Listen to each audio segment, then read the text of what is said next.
Inside Story Uganda, real source of political updates.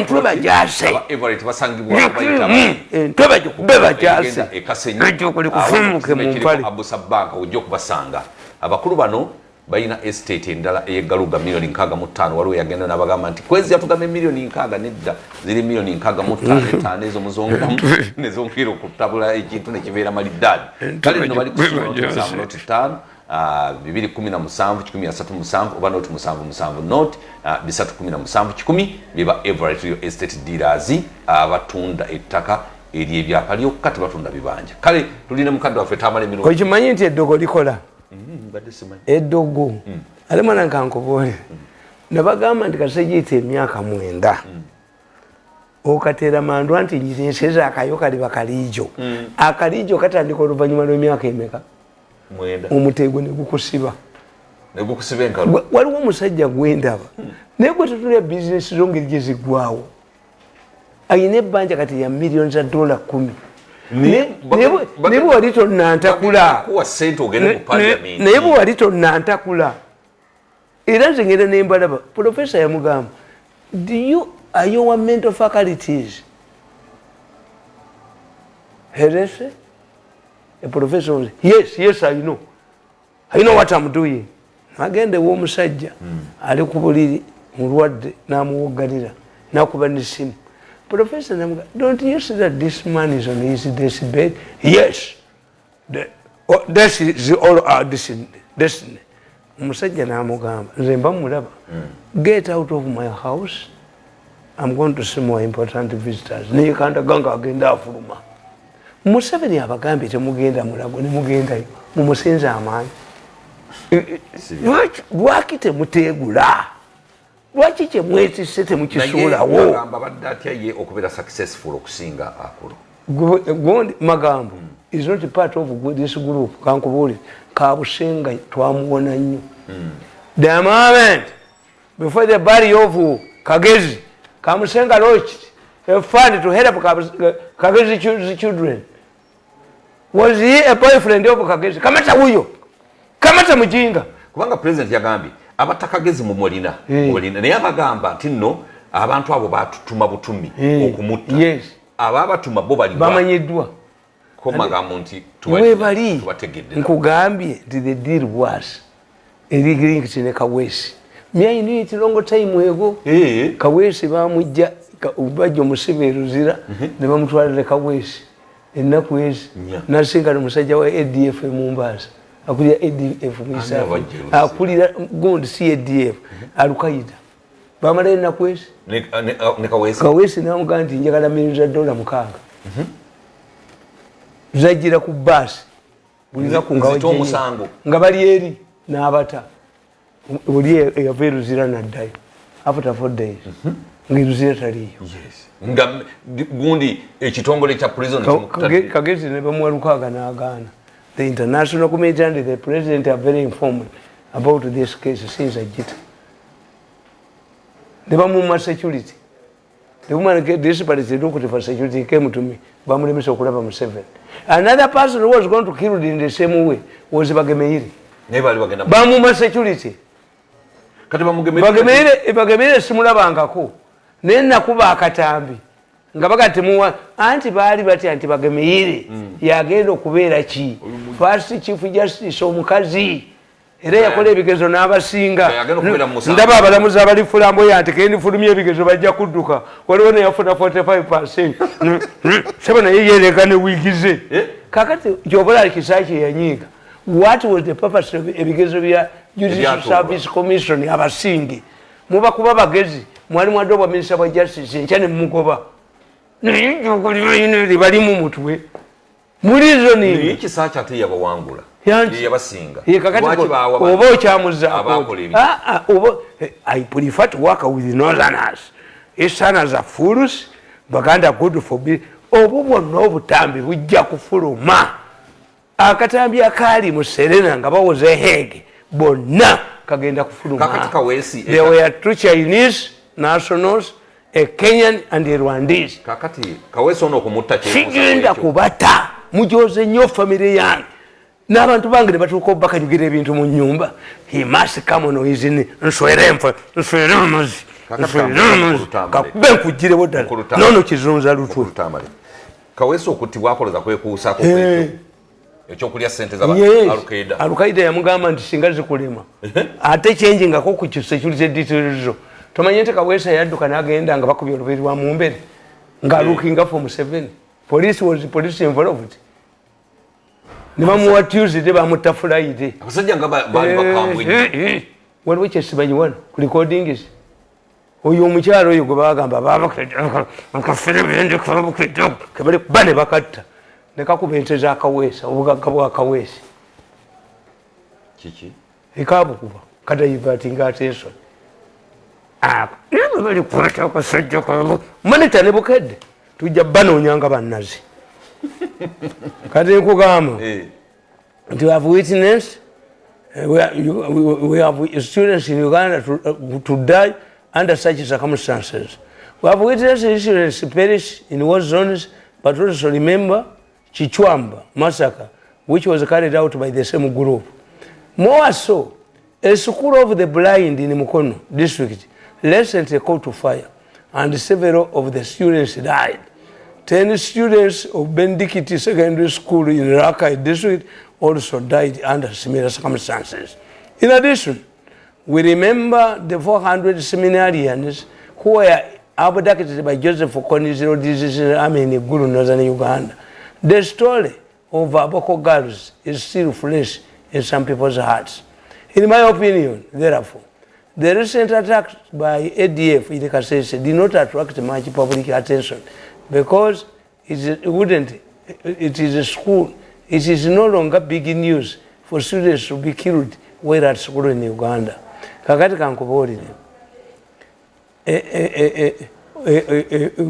bwe nkubuulira ekichwamba incident genda obuuze Lieutenant Kananjina. The school was attacked when there was a division commanders meeting in Kampala, and the division commander was Angina. Immediately he left. Didn't he have it twice? When the school was attacked, he was put on Katebe. Namugamba gwe walwanyisa NRA ng'oli muki RPA n'ogaana okuli ate n'abakola bubi is married Kiramazi sister. Nabuuzayo omusajja nti gwe namugamba nti gwe Angina ne bw'onoogenda n'okola obulokole n'oyimba mu church tebakwerabiranga. Bana abasajja tebeerabira bajja kuddira oyo gondi kapiteni Namiti yatta Katabalwa. Namiti teyadduka teyafiira mu kkomera waliwo gwe batasonyiwa ng'olina okufa nga omulenzi ono ayavuwazizza famire yange ajja kuba n'ebigenge ennyuma alitambulyako mu kagaali k'abalema ejjogo lijja mufuumukira ddala omutwe omwo taliddeyo kweregera ku bantu eryo ejjogo liryazaaniya ku bantu n'abanyalako.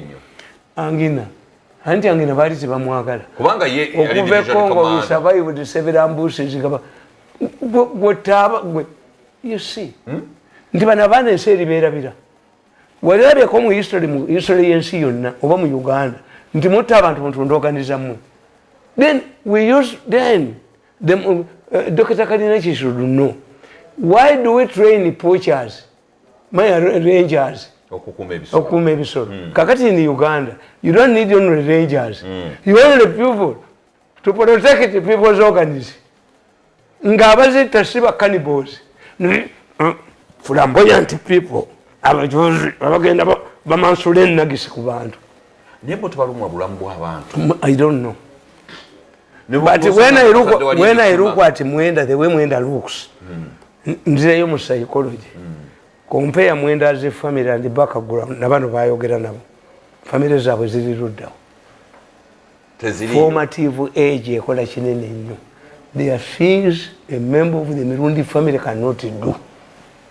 Mu family. Yes.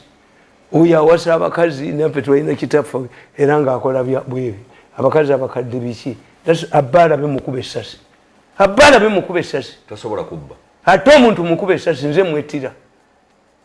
tuyina don'ts mu family yaffe tetwagala mu muteeko naye gwe n'olowooza nti gwayina buli kimu ojja kutta abantu abaana bo bali seefu mujja kuzaala bimongwa ate omuteeko kati ng'ogwange gwe nabasimbamu gusula n'emizimu gyonna kati ze omwana wange bamutta mu alubatiko buli lwengende waffe mu kyalo nkumako eddagala gusuke kuba abaana baabwe ngukumira eddagala kuba abaana baabwe ne bakuleka ogende mu parliament okakkane kakane nkugamba as mentioned earlier nkugamba in my opinion therefore nkugamba as mentioned earlier Ugandans have witnessed a number of articles of deaths involving students in schools.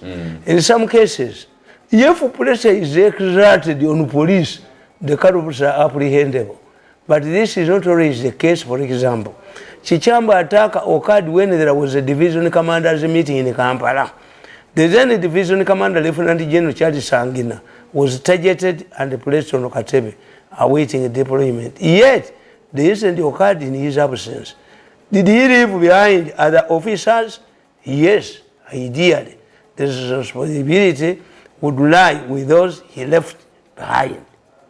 Yagenze mu meeting. Waliwo abamubeererawo nga taliiwo. Furthermore, those who were responsible like Colonel Benz, who confessed to have committed the Gersham murder, together with others were pardoned through the Amnesty Committee. What type of approach is this? Even when the law provides for amnesty for individuals who commit crimes, some should not benefit from such considering the crimes committed. Amnesty President Museveni yagenda to justify Congo. Yatugamba mu nkunganyiza ebifaananyi by'ekicwamba. Bwe yagenda mu PTA meeting bonna n'abalage bamugamba nti walwawo n'okulwawo okulumba Congo. Mbw akabenzi. Benzi yeje ne yekalakasa. Ayokeza abana b'ekiti mukube essasi nga bwe nali nja okubaluzira. Bamusonyiwa. Ayokeza ab'ekicwamba.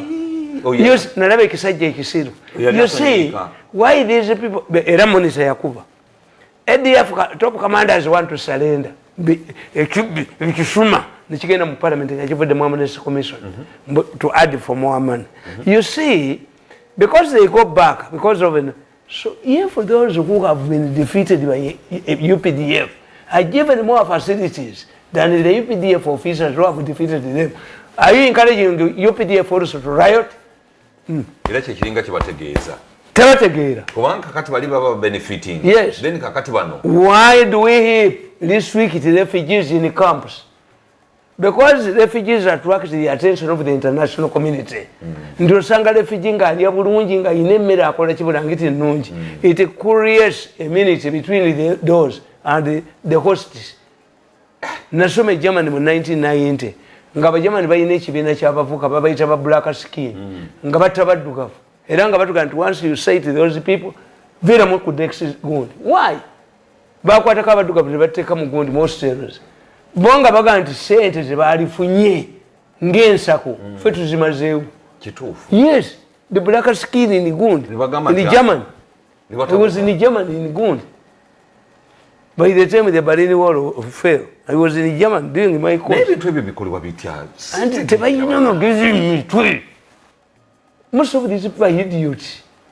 Kategeza irudawa. Nkugamba.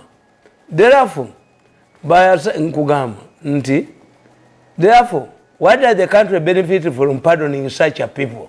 Doesn't this practice encourage people to commit more crimes?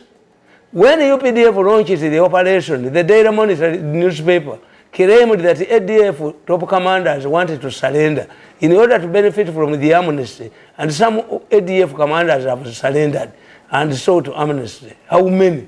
Therefore, this means that there are people called them, we call them scavengers. Monitor is a part of a group of scavengers. The top commanders have, but we UPDF. Both are UPDF, according to Monitor. Into a parliament. They want to surrender, but you sent. Neka kati bali bavuddeyo. Bali bavuddeyo basebatti. Nkugamba. I was told by late Archbishop Ruwanga kubano abaseminari ebikumi ebi koni yabatwala. Bano bebatwala. Yes.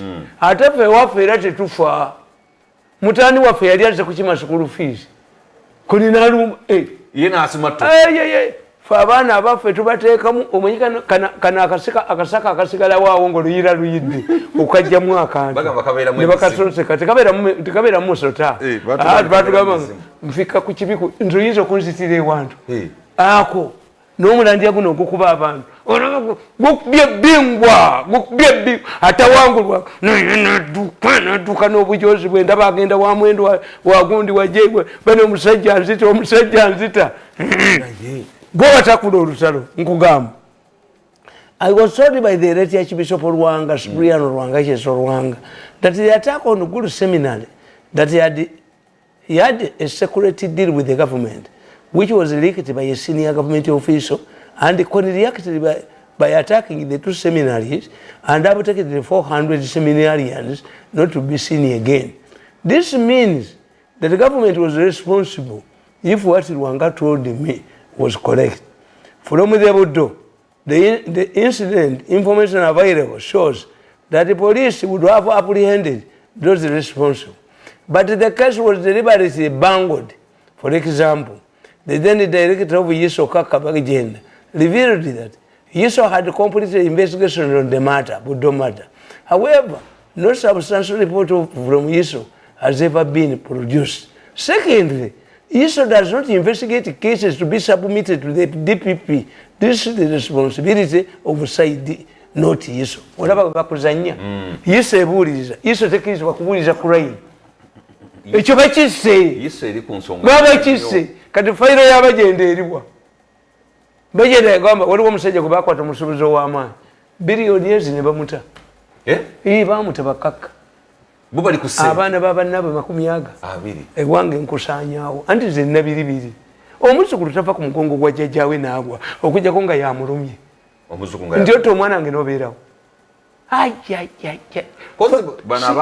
bakakalenzi katta omwana wange naye n'owaakolwa n'atu anti oyo gwe batta Profesa Kanyerezi kemutumya ndi confess nga tannafa nanga nti omwana waffe twamutiramu atupatikuuku Kanyerezi deputy me with the list of medical doctors abali babikola. Era nalaba ekisajja kirooya, kipolomezi looya mu Kampala, nakyo mu kusokola kyalimu. Kyagende wa Kanyerezi, Kanyerezi n'angamba kinkwatire. Kitega ebyuma, nimbi kitega. Ekati gwe sebo jiti ki. I'm here to get the names of those you trained. Yangamba nti yekyabi muyingizaamu. Yagenda okwewola sente agisipandika eddwaliro lye nezimulemu okusasula nayingira mu bano abasokoozi is a pioneer musokoozi basokoola bubi nosokoola omuntu nga awulira era babitwala ekyo kisajja kintu bakijja kudduka ekyo n'entwe yakyo kiroya weekiri n'amakooti gaakyo former minister kyasokoola ne mukazi waakyo kyafa kyali jobless nga baana baakyo bali Canada n'ekyo recording Goli n'agamba Kanyerezi naye abaana b'ennaku zino bamwakula mutya ngenda musajja ngenda kufa yali akava ne Nairobi ngenda kufa ate kindaba era yes you are going to die for us we are young give me the receipt Dokita Namaganda yindi Masaka bonna n'aboogera kozi nze nabateze yangamba kijja kitega ebyuma kendi bikuba bwekiti kijja kusibira kabaale kisajja bwekitule bwekiti kisokoozi these ones are for kyekyakolagananga nga kano kyekatumewaani wamulaani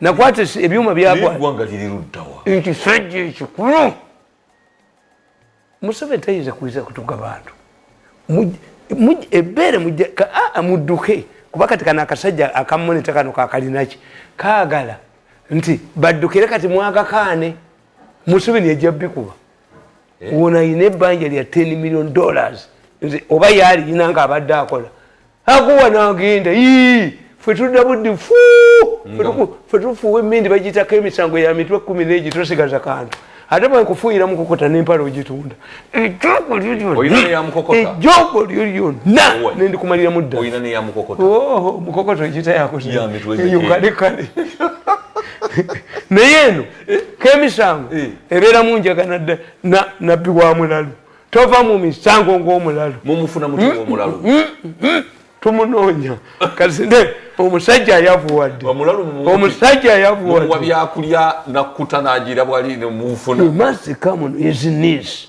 gondi yamugamba bya Ruhanga ali mu police but that man is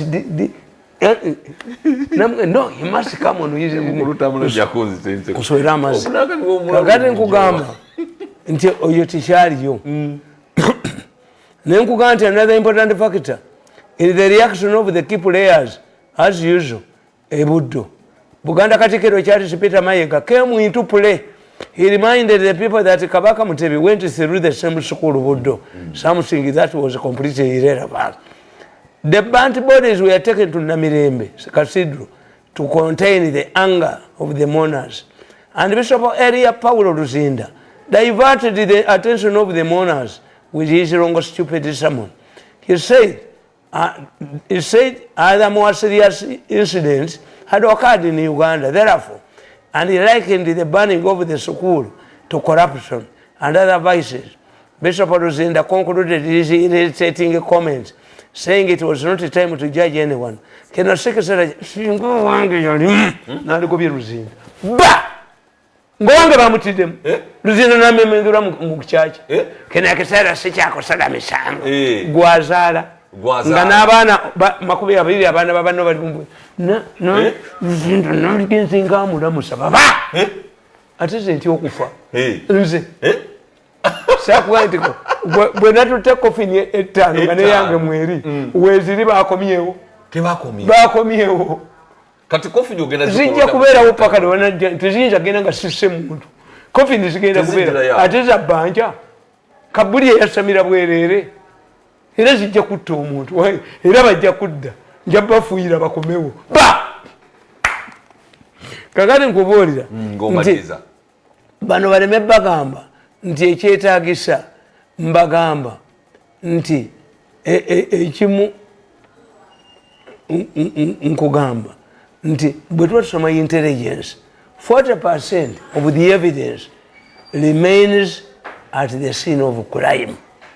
Nenkugamba nti Princess Anne of Britain, nakugamba, they infant at the school of the blind. In intelligence gathering, 40% of the evidence is expected from the scene of crime. If this principle is to be applied, why was the school banned on the eve of the visit by Princess Anne of Britain? Was there an earlier dispute over the land where the school stands? Because after Princess Anne's visit, the school would acquire recognition and she was going to adopt it under her charity. This means those interested in the school land would lose it. Secondly, in this era of global terrorism, the first incident would stop her visit, citing the risk on her security.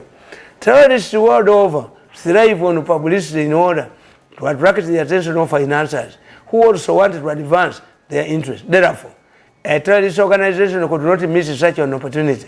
But in this case, no one claimed the responsibility for this attack.